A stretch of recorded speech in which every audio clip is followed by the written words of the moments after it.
해외에 파견된 직업 외교관 중에 최장 기간인 6년 반 동안 주중대사로 섬기셨고요. 대통령 의전 비서관과 또 통일부 장관을 역임하신 김하중 장로님께서 하나님의 대사라고 하는 책을 쓰셨습니다. 이분은 대한민국에서 파견한 대한민국의 대사이지만 늘 하나님 나라의 대사다라고 하는 정체성을 잊지 않고 사셨다고 그래요. 그래서 늘 대소사가 있을 때마다 하나님 앞에 기도하면서 하나님의 뜻이 무엇인지, 하나님께서 어떻게 인도하시는지에 대해서 늘 귀를 기울여서 들으셨다는 것이죠. 그래서 기도하는 대사로 잘 알려져 있습니다. 이 책에 읽어보면 정말 중요하고 급박한 상황들마다 하나님께서 어떻게 알려주셨고 어떻게 인도해 주셨는가라고 하는 이야기들, 그리고 그 어려운 상황들 속에서 하나님의 말씀에 순종하니까 얼마나 놀라운 일들이 일어나게 됐는가라고 하는 여러 가지 간증들을 소개하고 있습니다. 그런데요, 이렇게 하나님께 기도하고 하나님의 뜻에 순종하면서 직임을 감당하니까 좋아하는 사람들도 있지만 별로 좋아하지 않는 사람들도 많이 있었다는 거예요.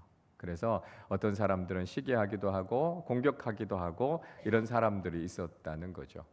주중 대사로 섬기는 동안에 대사가 골프도 치지 않고 술도 마시지 않고 도대체 이 대사 일을 어떻게 하려고 하느냐고 막 공격하는 사람들도 있었다고 합니다.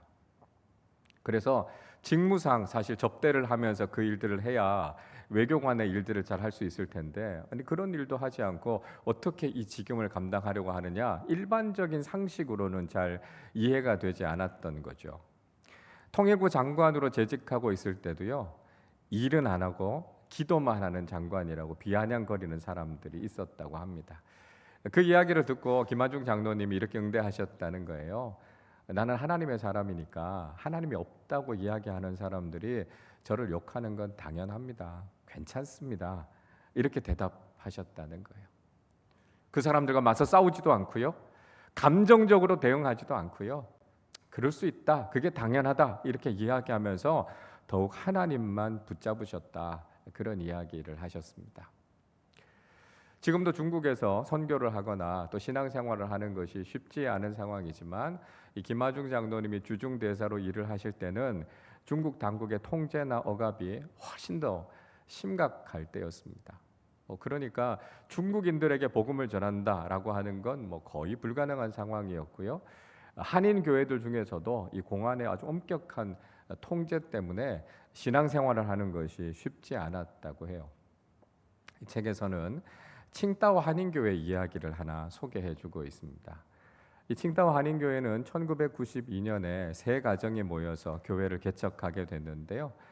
하나님께서 큰 은혜를 주셔서 작년에 한 1000여 명 정도 모이고 청년들이 800명 모이는 큰 중형교회로 성장을 하게 됐습니다. 그런데 2007년에 한국의 목회자들 한 100여 명 정도가 이 칭다오에 와서 영성 세미나를 하게 됐다고 해요. 그런데 공안에서 뒤늦게 이 사실을 알게 됐고 이걸 불법 집회로 규정을 한 겁니다. 그리고 그 한국인 목사님들은 강제 출국을 당하게 되는 그런 안타까운 상황이 일어나고 말았습니다.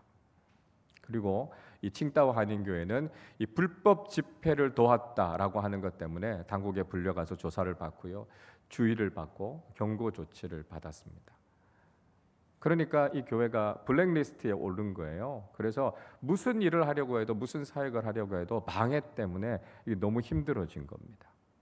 자, 그런 상황이 되니까요, 교회 안에서도 내분이 일어나기 시작했어요. 갈등이 일어나기 시작했어요. 그래서 이 목사님도 더 이상 뭘 어떻게 할 수 없는 어려운 상황이 됐습니다. 그저 주님을 잘 섬기려고 했고 교회를 잘 섬기려고 하는 열정만 가지고 섬겼는데 왜 이런 어려움을 당하게 됐는지 참 답답한 마음으로 하나님께 새벽마다 기도하게 되셨다라고 하는 이야기를 이 김하중 장로님이 나중에 듣게 됐다, 그 이야기를 소개하고 있습니다.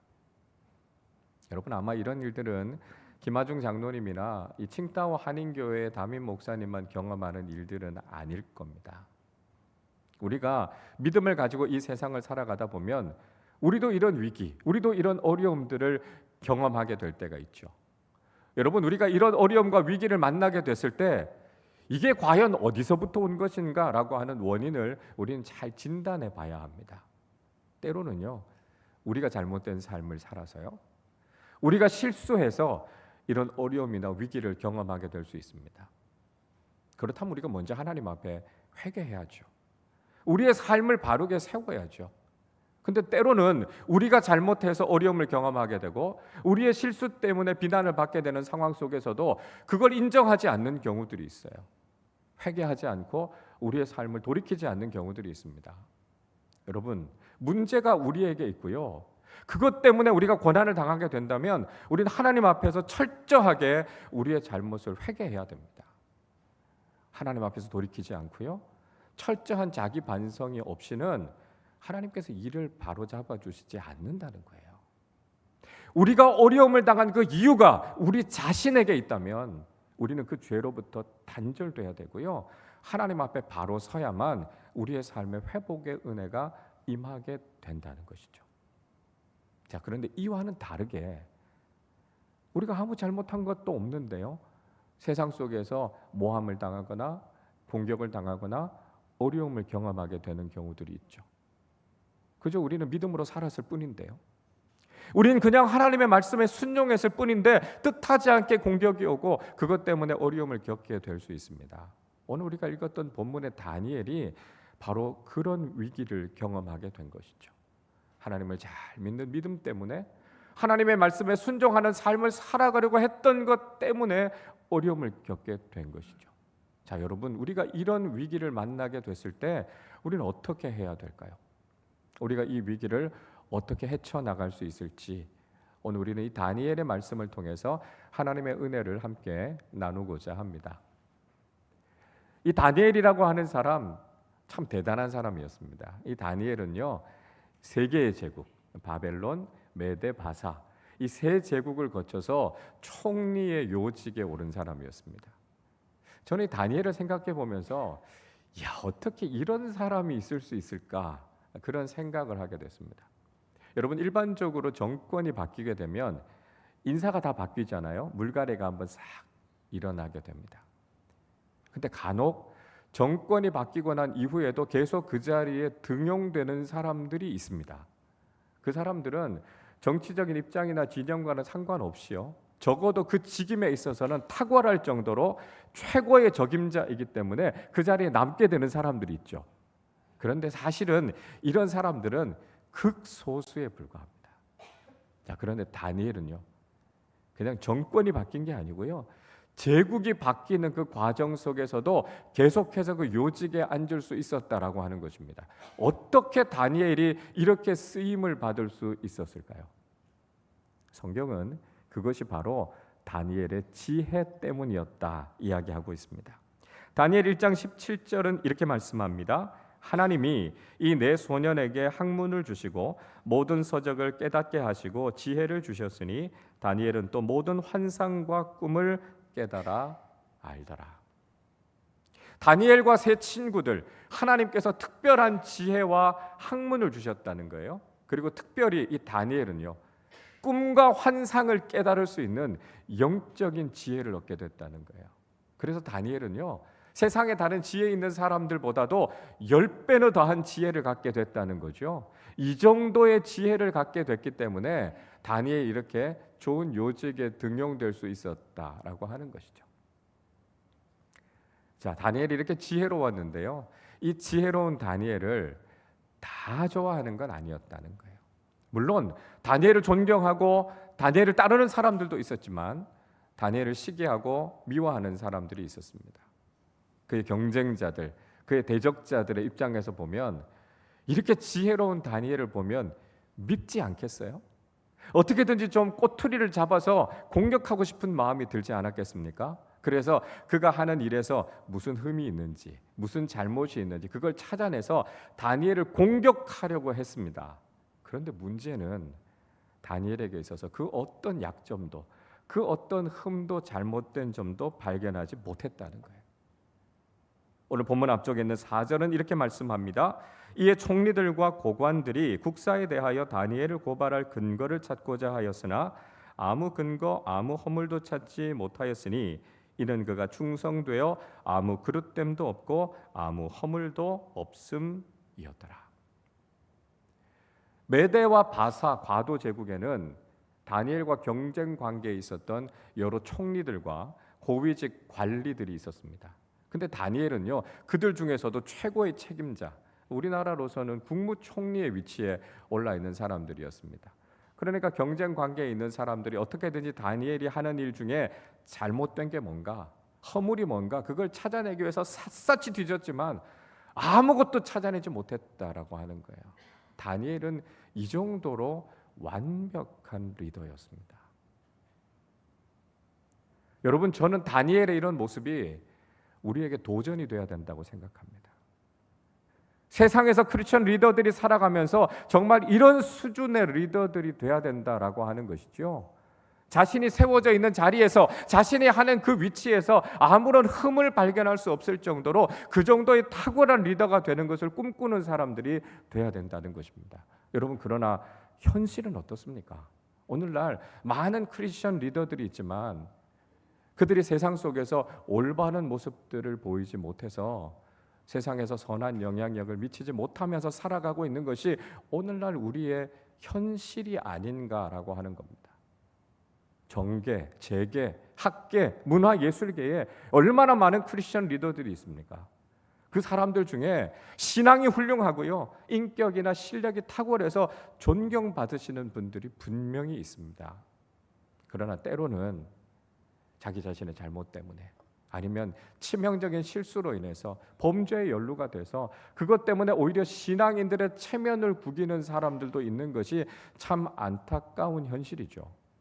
우리는요, 이런 모습들을 반성하면서 정말 다니엘 같은 리더가 돼야 되겠다, 다니엘처럼 하나님께서 쓰시는 사람이 돼야 되겠다라고 하는 소망을 가지면서 살아야 되겠다라고 하는 것이죠. 자, 다니엘이 이렇게 흠이 없는 사람이었습니다. 그러나 세상은 쉽게 포기하지 않았어요. 어떻게 하면 다니엘을 걸려서 넘어지게 할 수 있을까? 그래서 그들이 찾아낸 결론은 다니엘의 신앙을 문제 삼기로 한 것이었습니다. 5절에서는 이렇게 이야기합니다. 그들이 이르되 이 다니엘은 그 하나님의 율법에서 근거를 찾지 못하면 그를 고발할 수 없으리라. 다니엘이 하나님 믿는 사람이니까요, 유대인으로서 하나님을 경외하는 사람이니까요, 이 하나님의 율법을 빌미로 삼아서 다니엘을 걸려 넘어지게 하지 않고는 방법이 없다, 이렇게 이야기하고 있습니다. 세상은 집요해요. 그래서 이 신앙의 문제를 가지고 걸려 넘어지게 한다라고 하는 것이죠. 여러분, 우리가 세상을 살아가면서 세상 사람들은 우리가 믿음 지키면서 살아가는 걸 별로 좋아하지 않습니다.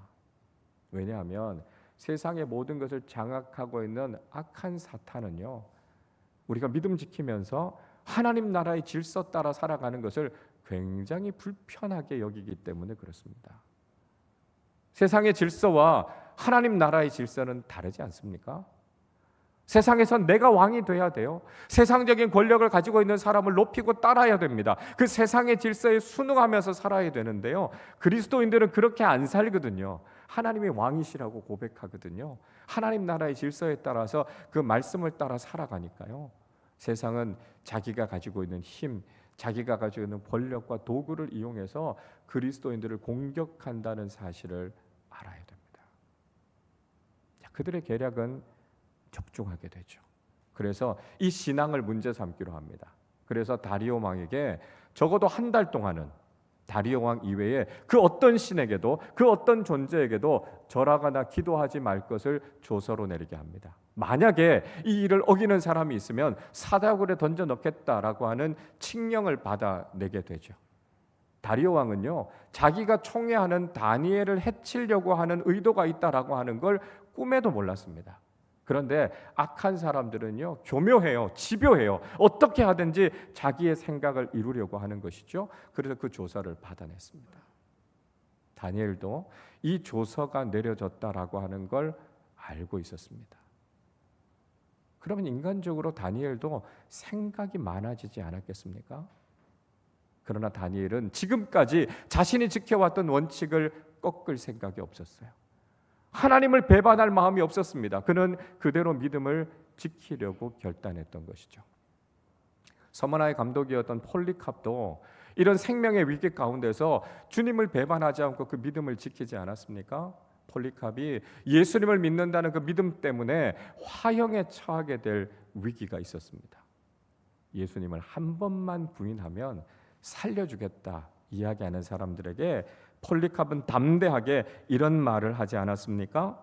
나는 86년 동안 그리스도를 섬겨왔고 주님은 나를 한 번도 모른다고 하시지 않았는데 내가 어찌 나의 왕이시요 나의 주이신 예수 그리스도를 배반하겠는가? 절대로 주님을 버릴 수 없다는 것이죠. 폴리캅도 다니엘처럼 절대로 타협하지 않는 믿음, 그 믿음의 순결을 지키겠다 다짐한 것이죠. 다니엘은 이렇게 조서가 내려졌다라고 하는 것을 알면서도 그는 예전과 같이 하나님께 기도했습니다. 다니엘서 6장 10절은 이렇게 말씀합니다. 다니엘이 이 조서에 왕의 도장이 찍힌 것을 알고도 자기 집에 들어가서는 윗방에 올라가 예루살렘으로 향한 창문을 열고 전에 하던 대로 하루 3번씩 무릎을 꿇고 기도하며 그의 하나님께 감사하였더라. 다니엘은 변하지 않았어요. 예전처럼 똑같이 하나님께 기도했습니다. 예루살렘을 향해 난 창문을 활짝 열고요, 하루에 3번씩 무릎을 꿇고 그의 하나님을 위해서 기도했습니다. 여러분, 이렇게 어려운 상황이면 편법이라도 생각나지 않겠어요? 창문을 닫고요, 그냥 마음속으로 기도해도 하나님이 이해하시겠지, 그런 마음도 들지 않겠습니까? 그러나 다니엘은 자신의 믿음의 의지와 결단이 무엇인가라고 하는 것을 분명히 보여주려고 한 것입니다. 내가 잘 몰라서 내가 실수로 그 법을 어긴 게 아니라는 거예요. 나는 절대로 이 믿음을 꺾지 않겠다라고 하는 것을 세상에 보여준 것이죠. 그리고 그는 하나님께 감사하며 기도했습니다. 다니엘은 일희일비하는 사람이 아니었습니다. 우리는 흔히 좋은 일이 있으면 하나님께 감사하고요, 어려운 일이 있으면 하나님께 불평할 때가 있지 않습니까? 그러나 다니엘은 그 어떤 상황 가운데서도 하나님께 감사하면서 기도했습니다. 이것이 바로 신앙인의 모습이다라고 하는 것을 우리에게 보여주고 있는 것이죠. 여러분, 다니엘이 그렇게 믿음을 지킨 결과는 무엇이었습니까? 역시 그가 사자굴에 던져졌다는 것이었습니다. 오늘 본문 16절 말씀을 우리 같이 읽어보겠습니다. 이에 왕이 명령하매 다니엘을 끌어다가 사자굴에 던져 넣은지라. 왕이 다니엘에게 이르되 내가 항상 섬기는 너의 하나님이 너를 구원하시리라 하니라. 다니엘이 믿음을 지킨 결과는요, 그가 절체절명의 위기에 빠지게 됐다는 거예요. 여러분, 우리가 믿음을 지킨다고 해서 당장 무슨 대단한 일이 일어나지 않습니다. 믿음을 지켜도 우리 삶의 위기는 그대로 있고요, 믿음을 지키는 삶을 살아도 암담하고 답답한 현실은 조금도 달라지지 않는다라고 하는 거예요. 근데 여러분, 이 과정 속에서 저는 다리오 왕이 하고 있는 이야기가 얼마나 위로가 되고 힘이 되는지 모릅니다. 다리오 왕은 이방인이었어요. 그는 하나님을 모르는 사람입니다. 그런데 자신의 신하인 다니엘이 하나님을 어떻게 섬기는가라고 하는 걸 보면서 야, 하나님이라고 하는 분이 참 대단한 분이시구나 하는 걸 알게 된 겁니다. 그리고 그는 하나님을 향한 믿음이 없지만 적어도 다니엘이 저렇게 하나님을 섬기는 것을 보면 이 위기 가운데서도 하나님께서 그를 건져주시지 않을까, 그런 신라 같은 희망을 갖게 됐다는 거예요. 여러분, 우리가 믿지 않는 사람들에게 이런 고백을 들을 수 있는 사람들이 돼야 합니다. 나는 하나님 믿지 않지만 저 사람이 하나님을 믿는 걸 보면 진짜 하나님이 살아계시긴 한가 보다, 하나님께서 정말 저 사람을 도와주셨으면 좋겠다, 이런 얘기를 들어야 된다는 것이죠. 다니엘은 생명의 위기를 경험하게 됐습니다. 그에 못지않게 다리오 왕도요, 그 밤에 잠을 잘 수가 없었습니다. 자신이 그렇게 총애하고 신뢰하던 좋은 신하를 잃게 됐다는 상실감, 그리고 자신이 잘못된 법을 만들어서 그것 때문에 의롭고 정의로운 사람을 죽게 했다는 자책감 같은 게 있지 않았겠습니까? 그는 그 밤에 유흥을 다 그쳤어요. 근심과 탄식으로 밤에 잠 한숨 자지 못하고 그 밤을 그냥 다 새웠습니다. 그리고 새벽이 됐을 때 그는 서둘러서 사자굴로 달려갔어요. 그리고 다니엘의 안부를 묻게 됩니다. 20절 말씀을 우리 같이 읽어보겠습니다. 다니엘이 둔 굴에 가까이 이르러서 슬피 소리질러 다니엘에게 묻되 살아계시는 하나님의 종 다니엘아, 내가 항상 섬기는 내 하나님이 사자들에게서 능히 너를 구원하셨느냐 하니라. 여러분, 다리오 왕이 지금 얼마나 절박한 심정으로 사자굴로 달려갔는지 느껴지시죠? 정말 다니엘이 믿는 하나님이 다니엘을 지켜주셨으면 좋겠다, 살려주셨으면 좋겠다, 그 간절한 마음을 가지고 사자굴로 달려간 겁니다. 다리오가 하는 말과 행동을 보면요, 계속해서 여러분 감동이 느껴지지 않으세요? 아니, 어떻게 이런 일이 일어날 수 있어요? 상식적으로는 이런 일을 기대할 수도 없다고요. 그런데 다니엘이 믿고 있는 하나님이 진짜 하나님이라면 혹시 사자의 입을 막고 다니엘을 살려주시지 않을까, 그런 기적이라도 일으켜서 살려주셨으면 좋겠다, 그런 마음이 다리오 왕의 마음 가운데 있었던 겁니다. 근데 여러분, 놀라운 일이 일어난 거죠. 기적이 현실이 된 것이었습니다. 22절 말씀 같이 읽습니다. 나의 하나님이 이미 그의 천사를 보내어 사자들의 입을 봉하셨으므로 사자들이 나를 상해하지 못하였사오니 이는 나의 무죄함이 그 앞에 명백함이오며 또 왕이여 나도 왕에게도 해를 끼치지 아니하였나이다 하니라. 여러분, 할렐루야죠. 다리오 왕이 만약 이 할렐루야라는 말을 알았다면 그도 그렇게 찬송을 하고 외쳤을 겁니다. 다니엘은요, 하나님께서 지켜주셨다고요. 그 하나님께서 사자의 입을 막으시고 자기를 조금도 상하지 않게 지켜주셨다라고 하는 이 놀라운 고백을 하고 있습니다. 하나님께서 믿음의 사람들을 위해서 세상이 알지 못하는 방법으로 지켜주시고 도와주셨다라고 하는 것을 그가 이야기하고 있는 것이죠. 그리고 이 이야기의 결론에 대해서 23절 이렇게 말씀하고 있습니다. 자, 23절 말씀도 같이 읽겠습니다. 왕이 심히 기뻐서 명하여 다니엘을 굴에서 올리라 하매 그들이 다니엘을 굴에서 올린즉 그의 등은 조금 더 상하지 아니하였으니 이는 그가 자기의 하나님을 믿음이었더라. 다리오 왕이 너무 기뻐서요, 다니엘을 사자굴에서 건져내라 이야기합니다. 그리고 다니엘의 몸은 조금도 상하지 않았습니다. 사자굴의 위기를 만났지만 그가 조금도 상하지 않을 수 있었던 비결에 대해서 이는 그가 하나님을 믿었기 때문이다 이야기하고 있습니다. 그렇습니다, 여러분. 믿음의 능력은 우리를 인생의 그 험한 위기로부터 건져주시고 구해주시는 통로가 된다라고 하는 것을 다니엘은 자신의 삶을 통해서 증명해내고 있는 것이죠. 제가 설교 앞부분에 하나님의 대사라고 하는 책에 나오는 칭다오 한인교회 얘기를 잠깐 드렸습니다. 이 칭다오 한인교회가 공안의 간섭으로 인해서 사역을 하기 어려운 상황이 됐고요. 교회도 내분이 일어나서 더 이상 목회를 하기 어려운 상황이 됐습니다. 이 목사님도 이제는 내가 교회를 떠나는 것이 최선인가 보다, 그런 낙심하는 마음이 들어서 하나님께 이렇게 기도하셨다는 거예요. 아버지, 제가 너무 힘이 듭니다. 이 상황에서는 더 이상 사역을 할 수가 없습니다. 제가 이 교회를 떠나는 것이 지금의 상황에서 최선이라면 저에게 7월 말까지 사인을 보여주세요. 특별한 사인이 없으면 떠나는 것이 하나님의 뜻으로 알겠습니다. 새벽마다 이렇게 기도하셨다는 거예요. 그런데 2007년 7월 14일에 청양 한인교회에서 특강을 하셨던 이 김하중 대사가 계획에도 없이 이 칭다오 한인교회를 방문하시겠다, 그런 이야기를 하셨다는 거예요. 그리고 그 교회에 와서 말씀을 전하시는데 이런 내용을 전하셨습니다. 중국 교회는 목회하기가 너무 어려운 상황이니까 여러분, 목사님을 중심으로 꼭 하나가 되셔야 됩니다. 이 메시지를 강조해서 전했다는 거예요. 이 김하중 대사가요, 이 교회의 상황에 대해서 아무것도 몰랐다는 거예요. 근데 하나님께서 그 말씀을 전하라고 하신 거죠. 그 말씀이 선포될 때 온 교회가 울면서 회개하고요, 목사님을 중심으로 똘똘 뭉쳐서 하나가 됐습니다. 그리고 이 김하중 장로님의 도움을 통해서 공안에서 이 칭다오 한인교회가 공식적으로 사역할 수 있도록 모든 억압을 다 풀고 허락해 줬다는 거예요. 더 놀라운 것은 2년마다 한 번씩 이 칭다오 한인교회가 분립 개척을 해서요, 칭다오에 4개의 한인 교회가 세워지게 됐다라고 하는 정말 놀랍고 은혜로운 간증을 소개해 주고 있습니다.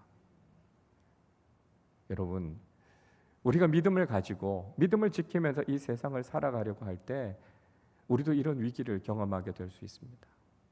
우리가 아무런 잘못하지 않았는데요, 우리에게 아무런 문제가 없는데요, 그저 믿음을 지켰다는 그 이유 때문에 우리도 어려움을 당할 수 있다는 거예요. 악한 사탄은요, 우리가 믿음 지키면서 살아가는 것 절대로 응원하지 않을 겁니다. 세상에 있는 모든 방법을 동원해서 우리를 넘어뜨리려고 할 것이고요, 우리의 믿음을 흔들려고 할 것입니다. 그래서 직장에서, 세상에서, 사람들과의 관계 속에서 억울하고 답답하고 힘든 일들을 우리도 경험하게 될 때가 있을 거예요. 여러분, 그때 사자굴에 던져졌던 다니엘을 기억하시기를 바랍니다. 살아계신 하나님께서 그 위기의 상황으로부터 건져주셨던 것처럼 우리도 하나님을 믿는 그 믿음을 가지고 나아갈 때 그 믿음의 능력이 우리를 구원하고 우리를 지켜주시고 보호해 주시는 살아계신 하나님을 경험하는 통로가 된다는 것이죠. 그 어떤 세상의 압박에도 우리가 위축되지 않고 하나님만을 믿는 믿음 가지고 나아갈 때 그 믿음이 능력을 발휘해서 우리를 건져주신다는 것이죠. 믿음은 어떤 위기 가운데서도 우리를 건져주시고 우리를 하나님의 자녀로서 존귀하게 살아가게 하는 능력임을 믿으시기를 바랍니다. 위기 가운데 있는 세상 속에서도 우리가 믿음으로 이 위기를 헤쳐나가시고 하나님의 사람답게 존귀한 인생을 살아가는 믿음의 사람들이 다 되시기를 주님의 이름으로 축원합니다. 기도하겠습니다.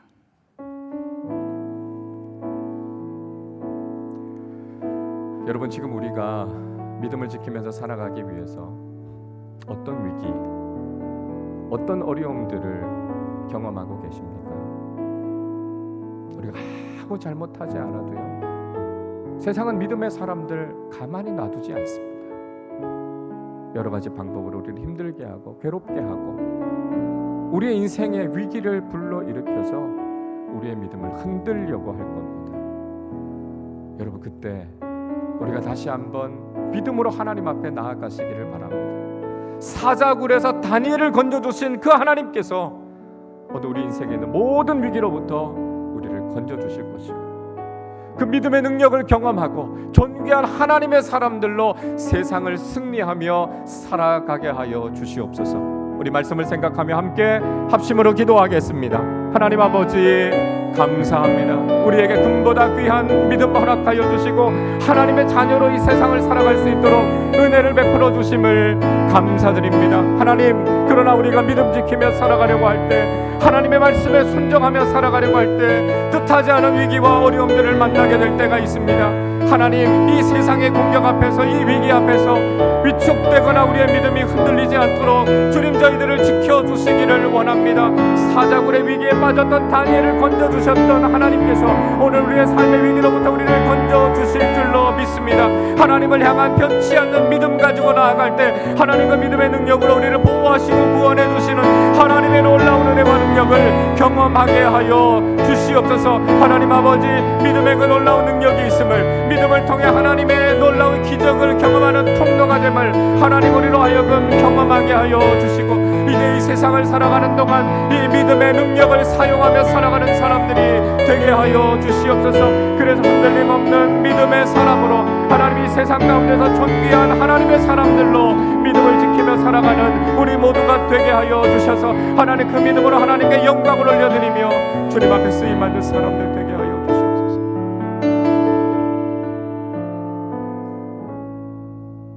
지금도 살아계셔서 우리의 요새가 되시고 우리의 보호자가 되시며 우리의 피난처가 되시는 하나님 아버지, 험하고 악한 세상 속에서도 저희들을 지켜주시고 믿음의 삶을 살아가게 하시니 감사합니다. 하나님, 믿음 지키며 살아갈 때 세상은 여전히 우리를 공격하고 우리를 위기 가운데 빠뜨리려고 합니다. 그러나 그 위기 가운데서 우리의 믿음이 흔들리거나 위축되지 않게 하여 주시고 사자굴에서부터 다니엘을 건져주셨던 그 하나님의 능력을 우리의 삶 속에서도 경험하게 하여 주셔서 인생의 위기로부터 건져주시는 하나님의 손길을 경험하게 하여 주옵소서. 다니엘처럼 거룩하고 흠이 없는 믿음의 사람들로 살아가게 하여 주시고 오직 우리의 삶의 주인 되시는 하나님의 말씀만 붙잡고 순종하며 나아갈 때 그 믿음의 능력을 발휘하며 그 믿음을 통해 우리가 세상을 이기며 존귀한 하나님의 사람들로 서게 하여 주옵소서. 우리 교우들 가운데 믿음 지키며 살아가는 동안 삶 속에, 관계 속에, 직장과 일터에서 여러 가지 힘들고 어려운 상황들을 만나고 있는 교우들이 계십니다. 하나님을 믿음으로 바라보며 간절하게 주님 붙잡고 기도하게 하여 주셔서 이 믿음으로부터, 이 어려움으로부터 건져주시는 하나님의 놀라운 은혜와 능력을 경험하는 우리 모든 교우들의 삶 되게 하여 주옵소서. 감사드리며 우리 주님 예수 그리스도의 이름으로 기도하옵나이다. 아멘.